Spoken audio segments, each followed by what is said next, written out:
What has been the discussion in the scientific community in response to this case and all the attention that it is getting? Well, part of it's just been the concern that it's moving beyond science. It moved away from the ostriches very quickly to being politicized. But within the scientific community, there are some compelling reasons to think about our approaches to high-risk viruses like this. Do we cull? Do we have alternate strategies? And you can make some arguments for alternate strategies in some situations, but we have to be very careful with how we do it. The default has to be good containment. We have to go in, be very transparent, be very aggressive in our testing and our control to convince ourselves and others that we don't have a threat, as opposed to what happened here is nothing bad happened, it seemed more broadly, but that's because we got lucky. And you only get lucky so many times with a virus.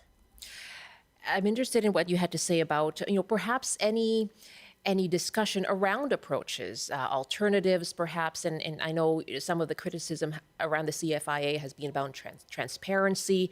What are the lessons, do you think, that could be gleaned here?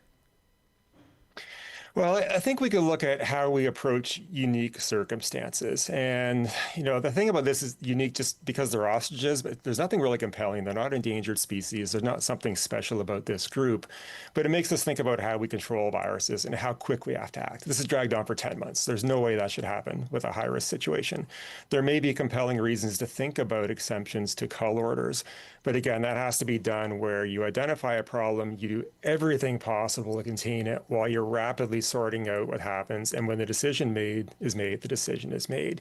You don't hide and deflect and create risk and drag it out as much as you can. So I think we could have some approaches and discussions about how we handle these things, but ultimately we have to make sure that Canada has the ability to control high-risk situations and not weaponize the court system.